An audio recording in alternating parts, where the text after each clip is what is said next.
Welcome to Chennai fashion institute. இன்றைக்கி நம்ம ஒரு பியூட்டிஃபுல்லான ஹேங்கிங் எப்படி ரெடி பண்ணலாம் அப்படின்றத பார்க்கலாம். நாங்கள் வந்து ஆரி எம்ப்ராய்டரியில் இதை செலக்ட் பண்ணியிருக்கோம். நீங்கள் ஆரி எம்ப்ராய்டரி இல்லாமல் நார்மலாக ஒரு ஃபேப்ரிக் பெயிண்டிங்கோ இல்லைனா ஹேண்ட் எம்ப்ராய்டரியோ போட்டு எந்த டிசைன் வேணாலும் நீங்கள் ஒர்க் பண்ணிக்கலாம். ஒரே மாதிரி 2 பீஸ் ரெடி பண்ணணும். அதுக்கு சைடில் ஒரு 1/2 இன்ச்சில் ஃபேப்ரிக்கை கொஞ்சம் விட்டுடுங்க. காட்டன் வேணும், த்ரெட் வேணும், நீடில் வேணும் ஸ்டிச் பண்ணுறதுக்கு. அப்புறம் அந்த ரோப் வேணும். எந்த ரோப் தேவையோ அந்த ரோப்பு. ஃபஸ்ட்டு ரோப்பை உள்ளே இன்சர்ட் பண்ணிவிட்டு அந்த 1/2 இன்ச் கிளாத் விட்டுருந்தோம் இல்லையா, அதை ஃபோல்டு பண்ணிடணும். ஃபோல்டு பண்ணிவிட்டு நீடில் மிஷின் த்ரெட் எடுத்து டபுளாக கோத்துக்கோங்க. டயக்னலாக ஸ்டிச்சஸ் போட்டுக்கிட்டே வரணும் கண்டினியூஸாக. இதோட த்ரெட்டு வந்து நம்ம ஃபேப்ரிக் என்ன கலரோ அதே கலரோ யூஸ் பண்ணலாம்.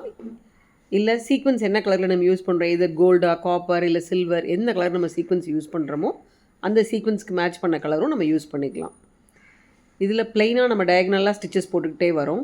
அதாவது நம்ம உருட்டி போடுவோம்லே தையல், மேலேருந்து அடுத்த தையலில் உள்ளே கொடுத்து எடுக்கிறது. அது போடும்போது உங்களுக்கு அந்த இடம் வந்து ஒரு ரோலாக ஆன மாதிரி இருக்கும். அது ஒரு டிசைனாக நல்லாயிருக்கும் பார்க்குறதுக்கு. அந்த இடத்துல நீங்கள் வந்து பீட்ஸ், எதர் சுகர் பீடோ இல்லை நம்பர் 2 உள்ள பீடோ நீங்கள் யூஸ் பண்ணி கண்டினியூஸாக போடுறதா இருந்தாலும் போடலாம். அது இன்னும் அழகாக இருக்கும். ஏன்னா இந்த ஹேங்கிங்க்கு கீழே ஏதாவது தொங்க விட போகிறீங்க அப்படின்னா அந்த மாதிரி பண்ணிவிட்டு கீழே தொங்க விடலாம். இதில் நாங்கள் ப்ளைனாக பண்ணியிருக்கிறதுனால நார்மலாக உங்களுக்கு டைனல் ஸ்டிச் போட்டு காட்டுறோம்.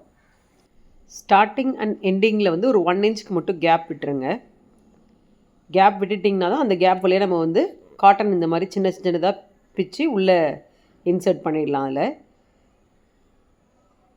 ஒரே இடத்துல போட்டு அமுக்கணும் அப்படின்னா ரொம்ப குண்டாயிடும். அதனால் சின்னதாக பீசஸாக நீங்கள் எடுத்திங்கன்னா எல்லா சைடும் வச்சுட்டு நடுவில் நல்லா நீங்கள் ப்ரெஸ் பண்ணி விட்டிங்கன்னா எல்லா பக்கமும் அது மெர்ஜ் ஆகிடும். ஸோ சர்க்கிள் உங்களுக்கு ப்ராப்பரான சர்க்கிள் கிடைக்கும். ஷேப்ஸ் நீங்கள் உங்களோட இஷ்டப்படி எந்த ஷேப் வேணாலும் நீங்கள் இதில் ரெடி பண்ணலாம். நாங்கள் சர்க்கிள் பண்ணியிருக்கோம்.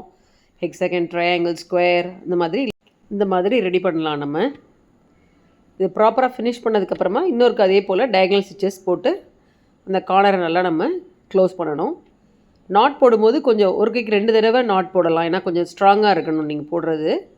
நூல் எப்பயுமே நம்ம முடிச்சதுக்கப்புறமா நல்லா ஃபைனாக ட்ரிம் பண்ணிடணும், வெளியில் தெரியாத மாதிரி.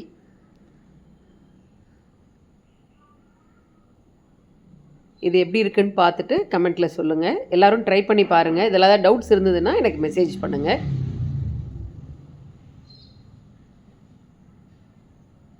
தேங்க்யூ.